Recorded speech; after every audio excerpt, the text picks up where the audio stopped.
Assalamualaikum warahmatullahi wabarakatuh. Anak-anak. Waalaikumsalam warahmatullahi wabarakatuh. Selamat siang anak-anak. Bagaimana kabar kalian hari ini? Selamat siang, alhamdulillah baik, Bu. Baik, sebelum memulai pembelajaran pada hari ini, silahkan berdoa terlebih dahulu untuk ketua kelas dapat memimpin doa. Sebelum memulai pembelajaran kali ini, alangkah baiknya kita berdoa terlebih dahulu. Berdoa dimulai. Selesai. Baik, apakah pada hari ini ada yang tidak hadir?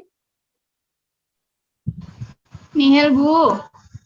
Alhamdulillah kalau begitu. Berarti siap ya mengikuti pembelajaran pada hari ini?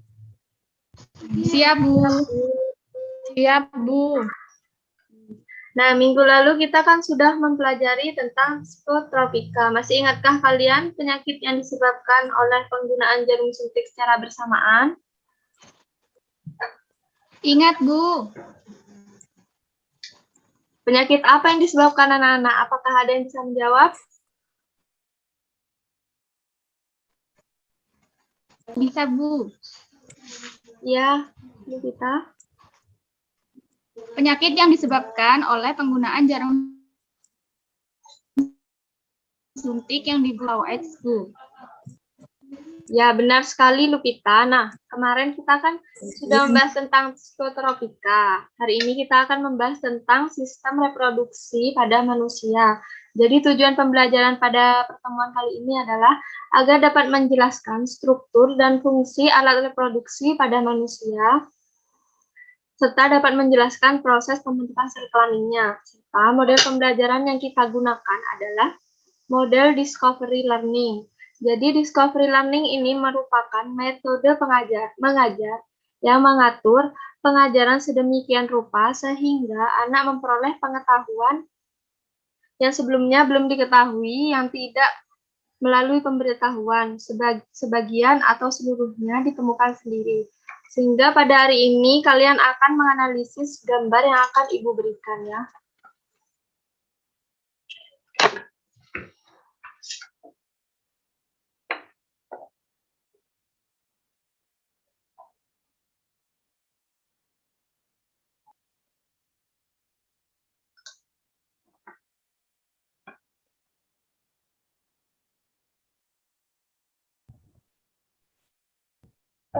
Masa bayi, anak-anak, remaja, dewasa, lanjut usia, dan dalam tahap remaja, Bu.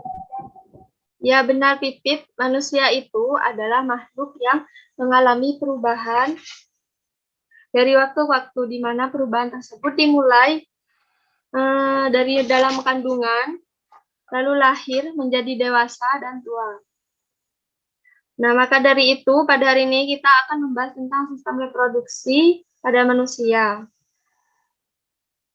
Nah, setelah kalian melihat gambar yang Ibu tampilkan tadi, silahkan kalian mencari atau mengajukan pertanyaan mengenai materi hari ini, yaitu tentang struktur dan fungsi reproduksi pada pria dan wanita, serta proses pembentukan sel kelamin.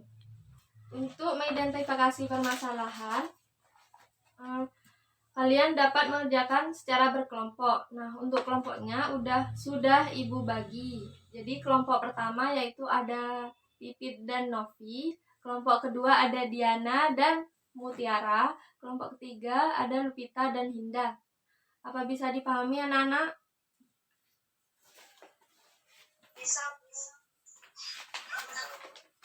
Nah, setelah kalian menemukan pertanyaan, silahkan kalian merumuskan hipotesis juga atau jawaban sementara ya, yang telah didiskusikan dengan kelompok kalian masing-masing. Kalian juga dapat mencari banyak informasi ya, melalui berbagai referensi, misalnya saja pada buku, jurnal, artikel, dan lain-lain. Nah, kembali ke topik pembelajaran ya anak-anak. Di sini Ibu akan menggambar peta konsep.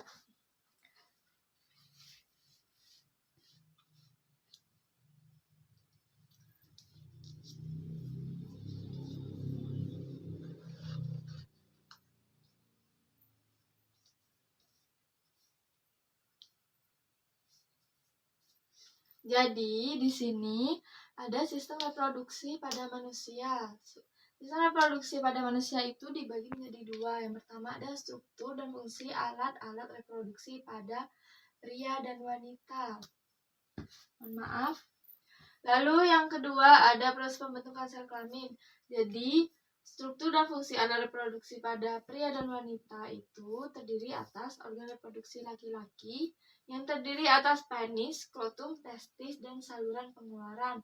Lalu pada organ reproduksi wanita di sini ada ovarium, tuba falopi, uterus, vagina, dan vulva. Selanjutnya pada proses pembentukan sel kelamin di sini terjadi pada laki-laki dan wanita. Pada laki-laki disebut dengan spermatogenesis dan pada perempuan disebut dengan oogenesis. Selanjutnya Ibu akan menjelaskan tentang organ reproduksi. Organ reproduksi pada pria dan wanita. Jadi organ reproduksi pada pria yang pertama yaitu ada penis. Jadi penis ini terdiri atas akar, badan, dan glans penis. Lalu yang kedua ada skrotum. Jadi skrotum ini berjumlah sepasang yang dipisahkan oleh septum internal. Ini skrotum. Lalu yang kedua yaitu ada testis. Testis ini berfungsi untuk memproduksi sperma. Dan yang ketiga, yang keempat maksud Ibu ada saluran pengeluaran. Saluran pengeluaran itu ada saluran epididymis, saluran ejakulasi, vas deferens, dan saluran uretra. Selanjutnya yaitu ada organ reproduksi pada wanita. Nah, organ reproduksi pada wanita yang pertama yaitu ada ovarium. Ini ovarium. Ovarium itu disebut juga dengan indung telur yang terletak di sebelah kiri dan kanan rahim. Lalu yang kedua yaitu ada tuba falopi. Ini tuba falopi ya. Tuba falopi itu disebut juga dengan ovidum. Yang ketiga yaitu ada uterus. Uterus di sini disebut dengan rahim. Ini ya. Yang keempat yaitu ada vagina. Vagina merupakan tempat sebagai untuk keluarnya saat kita menstruasi ya. Yang kelima yaitu ada labia mayor, lalu ada labia minor, dan yang terakhir yaitu ada klitoris.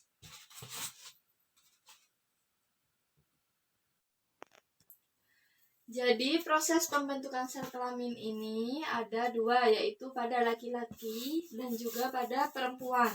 Jadi pada laki-laki prosesnya seperti ini ya anak-anak. Spermatogonium atau 2N ini berjumlah 23 pasang akan membelah secara mitosis spermatosit primer atau 2N yang masih bersifat diploid. Selanjutnya meiosis tahap 1. Meiosis tahap 1 dan kemudian meiosis tahap 2. Spermatid akan mengalami proses maturasi menjadi spermatozoa ini dan akan mengalami pematangan.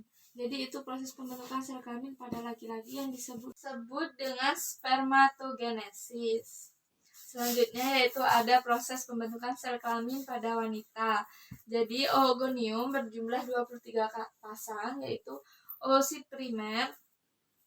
Kemudian oosit primer yang mulai matang akan membelah menjadi oosit sekunder dan badan kutub 1. Lalu akan membelah kembali meiosis 2 membentuk ootit dan badan kutub 2 ini ya. Nah, ootit inilah yang akan berkembang menjadi ovum dan hanya berjumlah 1. Apakah dapat dipahami anak-anak? Apakah ada yang perlu ditanyakan? Apakah ada yang perlu ditanyakan anak-anak? Tidak ada, Bu. Nah, setelah melakukan diskusi, silahkan perwakilan setiap kelompok dapat maju untuk membacakan hasil dari diskusinya. Serta untuk kelompok yang tidak maju dapat bertanya pada kelompok yang melakukan presentasi, yang kemudian akan ditanggapi oleh kelompok yang melakukan presentasi. Dapat dimulai dari kelompok 1. Baik, saya Pipit Chandrasari dari kelompok 1. Yang pertama, apakah fungsi dari penis, skrotum, dan testis? Jawabannya yaitu fungsi penis sendiri adalah untuk kopulasi atau persetubuhan, pengeluaran urin, dan semen. Skrotum sendiri berfungsi untuk melindungi dan mendukung testis untuk memproduksi sperma yang normal. Kemudian fungsi testis sendiri adalah untuk memproduksi sperma. Baik, Pipit. Selanjutnya, kelompok 2. Saya, Bu. Ya. Saya Diana, perwakilan dari kelompok 2. Bagaimana proses pembentukan sel kelamin pada pria? Proses pembentukan sperma bermula dari sel spermatogonium berkromosom 23 pasang atau diploid yang membelah secara mitosis menjadi spermatosit primer yang masih bersifat diploid atau 2N. Melalui pembelahan secara meiosis tahap 1, maka spermatosit primer yang diploid itu akan menghasilkan spermatosit sekunder yang bersifat haploid, yaitu memiliki kromosom 23 buah. Selain itu, spermatosit sekunder mengalami pembelahan meiosis tahap 2 yang menghasilkan 4 spermatid yang bersifat haploid. Spermatid akan mengalami proses maturasi atau pematangan menjadi atau sperma yang haploid. Sperma terdiri atas kepala, leher, dan ekor. Kepala sperma memiliki inti sel atau nukleus dan dilapisi akrosom yang mengandung enzim untuk menembus ovum. Leher sperma mengandung mitokondria yang menghasilkan energi untuk pergerakan sperma. Sudah, Baik. Bu. Iya. Terima kasih, Diana. Selanjutnya, kelompok 3. Saya perwakilan dari kelompok 3, yaitu sebutkan bagian-bagian dari vulva organ reproduksi wanita. Jadi vulva merupakan bagian reproduksi wanita luar yang yaitu mons pubis, lubia mayor, labia minor, klitoris, orifisium uretra, dan mulut vagina, Bu. Baik, setelah semua kelompok melakukan presentasi, dapat kembali ke tempat duduk masing-masing ya, anak-anak. Serta apa ada yang ingin ditanyakan? Saya, Bu. Ya, Lupita, silakan. Saya akan bertanya kepada kelompok 1. Berapakah jumlah sperma yang dihasilkan oleh testis? Baik, dari kelompok 1 dapat menjawab pertanyaan dari Lupita. Silakan kelompok 1. Saya dari kelompok 1 akan menjawab pertanyaan dari Lupita bahwa fungsi testis adalah untuk memproduksi sperma. Proses spermatogenesis atau pembentukan sperma terjadi di sel-sel tubulus seminiferus. Sperma yang dihasilkan oleh seorang laki-laki dewasa normal kurang lebih 100 juta sel sperma setiap hari. Sperma berfungsi untuk meneruskan keturunan. Sudah, Bu. Baik, anak-anak. Pertanyaan dari Lupita telah dijawab oleh kelompok 1. Sebelum menutup kegiatan pembelajaran pada hari ini, apakah ada yang dapat menyimpulkan pembelajaran hari ini? Saya, Bu. Iya, Diana. Jadi kesimpulan pada pembelajaran hari ini adalah organ reproduksi laki-laki terdiri dari penis, skrotum, testis, dan saluran pengeluaran. Sedangkan organ ovarium, tuba fallopi, uterus, vagina, dan vulva. Proses pembentukan sel kelamin pada laki-laki disebut dengan spermatogenesis, sedangkan pada perempuan disebut dengan oogenesis. Ya, terima kasih Diana. Jadi kesimpulan pada pembelajaran hari ini yaitu organ reproduksi laki-laki terdiri dari penis, skrotum, testis, dan saluran pengeluaran. Sedangkan organ reproduksi pada wanita terdiri dari ovarium, tuba fallopi, uterus, vagina, dan vulva. Proses pembentukan sel kelamin pada laki-laki disebut dengan spermatogenesis, sedangkan pada perempuan disebut oogenesis. Nah, pada pertemuan selanjutnya, kita akan membahas tentang materi jaringan penyusun organ reproduksi serta penyakit pada organ reproduksi. Maka, agar kalian dapat memahami sedikit materi pada pertemuan selanjutnya, buatlah resume tentang materi jaringan penyusun organ reproduksi serta penyakit pada organ reproduksi. Lalu setelah pembelajaran ini selesai, Ibu akan memberikan kalian soal evaluasi yang akan dikirim pada WhatsApp grup kelas kalian pada akhir pembelajaran nanti. Pembelajaran hari ini dapat kita akhiri dengan berdoa dan dapat dipimpin oleh ketua kelas.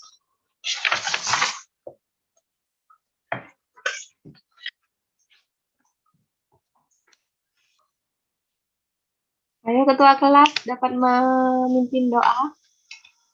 Baik, Bu. Sebelum mengakhiri pembelajaran pada hari ini, alangkah baiknya apabila kita berdoa terlebih dahulu. Berdoa dimulai. Selesai. Terima kasih anak-anak. Wassalamualaikum warahmatullahi wabarakatuh. Waalaikumsalam warahmatullahi wabarakatuh.